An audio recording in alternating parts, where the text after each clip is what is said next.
Hi guys, welcome back to my channel. तो आज मैं आपके साथ हिस रेस का नेक्स्ट पार्ट शेयर करूंगी। लास्ट पार्ट में हमने देखा था वांग जी कहता है, मेरे पास आपको बताने के लिए और समझाने के लिए बहुत कुछ है विहिंगा, लेकिन अगर मैं सीधे शब्दों में कहूँ तो मैं आपको पसंद करता हूँ। इतना कहकर वांग जी चुप हो गया। लेकिन वांग जी के इन शब्दों ने विहिंग के दिल में खलबली मचा दी थी। उसकी हार्ट बीट फास्ट हो गई। एक अजीब सी बेचैनी उसे महसूस होने लगी थी। इससे तुम्हारा क्या मतलब है? विहिंग ने अपनी कपकपाती हुई आवाज़ में कहा। अब वांग जी सीधे विहिंग की आंखों में देखकर कहता है, मैं झूठ नहीं कह रहा, मैं आपको प्यार करता हूँ। ये कहकर वांग जी मुस्कुराया। ये सुनते ही वहिंग को ऐसा महसूस हुआ जैसे लाखों तितलियाँ उसके पेट में फड़फड़ा रही हों। उसे अपने गाल गर्म महसूस होने लगे थे और उसकी हार्ट बीट ट्रेन से भी तेज़ दौड़ रही थी। विहिंग ने तुरंत ही वांगजी से अपनी नज़रें फेर ली। अब वो घबराते हुए कहता है, तुम्हें बुखार आ गया है, इसलिए तुम अजीब सी बातें कर रहे हो। दवाई लेकर अब आराम करो। वांगजी विहिंग की इस बात पर सिर्फ मुस्कुराता है। वांगजी के आंखें बंद करने के बाद विहिंग वांगजी की ओर देखता है। वांगजी सो चुका था। आज विहिंग को वांगजी और भी ज़्यादा हैंडसम लग रहा था। तभी वो खुद को समझाते हुए कहता है, ऐसा कुछ भी नहीं है। शायद वांगजी को बुखार है, इसलिए वो अजीब सी बातें कर रहा है। अब वांगजी के सोने के बाद विहिंग भी वांगजी के बगल में ही सो गया था। अब दूसरे दिन विहिंग जब उठता है तो एक गर्म हाथ उसके गालों को सहला रहा था। विहिंग ने जमाई ली और धीरे से अपनी आंखें खोली। अब वो अंगड़ाई लेते हुए देखता है तो वांगजी उसको इंटेंसली देख रहा था और अपने गर्म हाथों से उसके गालों को प्यार से सहला रहा था, जिसे देखकर विहिंग चौंक पड़ा। वो मन में सोच रहा था, क्या वांगजी का बुखार ठीक हो गया? और वांगजी कब से जागा हुआ है? विहिंग अब धीरे से अपने हाथों को वांगजी के माथे पर रखता है, ये देखने के लिए कि उसका बुखार उतरा या नहीं।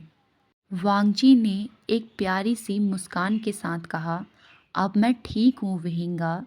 वांगजी की ये मुस्कान सिर्फ विहिंग के लिए थी। ठीक है, अब जो तुम ठीक हो गए हो तो मैं भी चलता हूँ। इतना कहकर विहिंग बिस्तर से उठने की कोशिश करता है, लेकिन वांगजी उसका हाथ पकड़ लेता है। अब वांगजी गुस्से में कहता है, मुझे लगा था कि आप मेरी बात सुनोगे विहिंगा। ये देखकर विहिंग ने अपनी आंखें घुमाई। अब वो फिर से वांगजी के पास बैठ गया। अब विहिंग कहता है, तुम्हें जो भी कहना है जल्दी कहो, मुझे स्कूल के लिए लेट हो रहा है। वांगजी विहिंग की ओर इंटेंसली देखते हुए कहता है, क्या आपको याद है मैंने कल आपको क्या कहा था? विहिंग झूठ कहता है कि उसे कुछ याद नहीं। इतना कहकर विहिंग ने अपनी नज़रें चुरा ली। अब वांगजी विहिंग के हाथ को पकड़कर कहता है, मैं आपको पसंद करता हूँ विहिंग।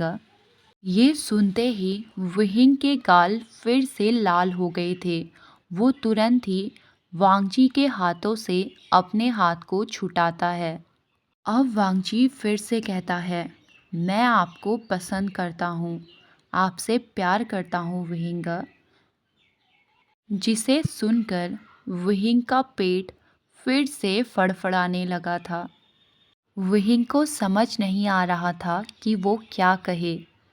तभी वांगजी कहता है, उस दिन जब आपने मुझे उस लड़की के साथ देखा था, मैंने उसे थप्पड़ मारा था, ये बताने के लिए कि मैं उसे पसंद नहीं करता। उसके बाद मैं आपके पीछे आया था, लेकिन आप मुझे नहीं मिले और उस दिन से आप मुझे अवॉइड कर रहे हैं। शायद ये इसलिए क्योंकि आपने जो देखा था। इतना कहकर वांगजी की आवाज़ उदास हो गई। लेकिन जो रातें मैंने आपका इंतज़ार करते हुए आपके घर के बाहर बिताई हैं, आखिरकार वो सफल हो गई। इतना कहकर वांगजी हंसा। विहिंग उसकी ओर तिरछी नज़रों से देखते हुए कहता है, लेकिन इसकी वजह से तुम बीमार हो गए। अब वांगजी फिर से मुस्कुराता है और विहिंग की निगाहों में देखते हुए कहता है, लेकिन इसके वजह से अब आप मेरे सामने हैं और मुझसे बात कर रहे हैं। आज विहिंग को वांगजी बहुत हैंडसम लग रहा था, इसलिए वो अपनी नज़रें चुराने लगता है। वो मन में सोच रहा था, मैं वांगजी के बारे में ऐसा नहीं सोच सकता।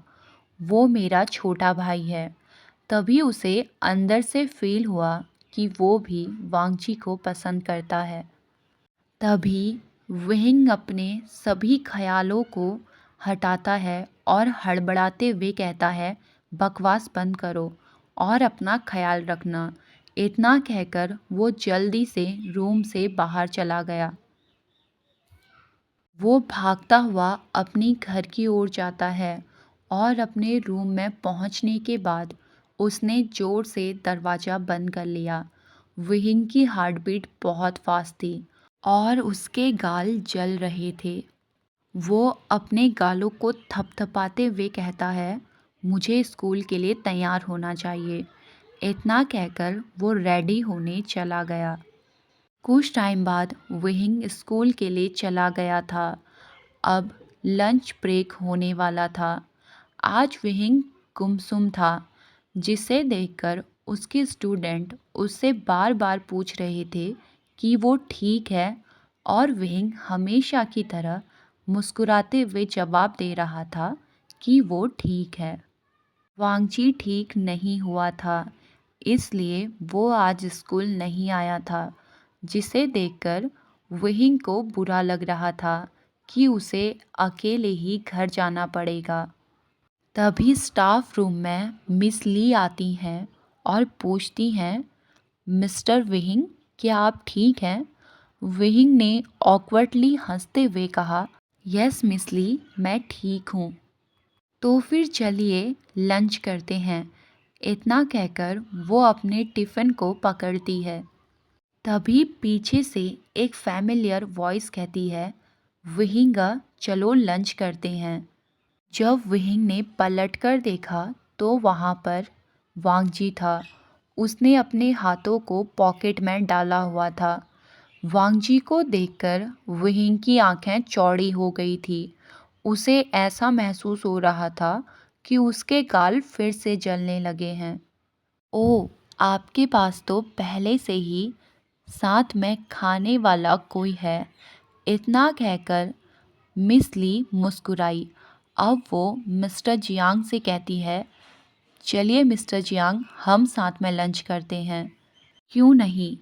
इतना कहकर जियांग और मिस ली लंच के लिए चले गए। उन दोनों के जाने के बाद वांगजी और विहिंग वहाँ अकेले थे।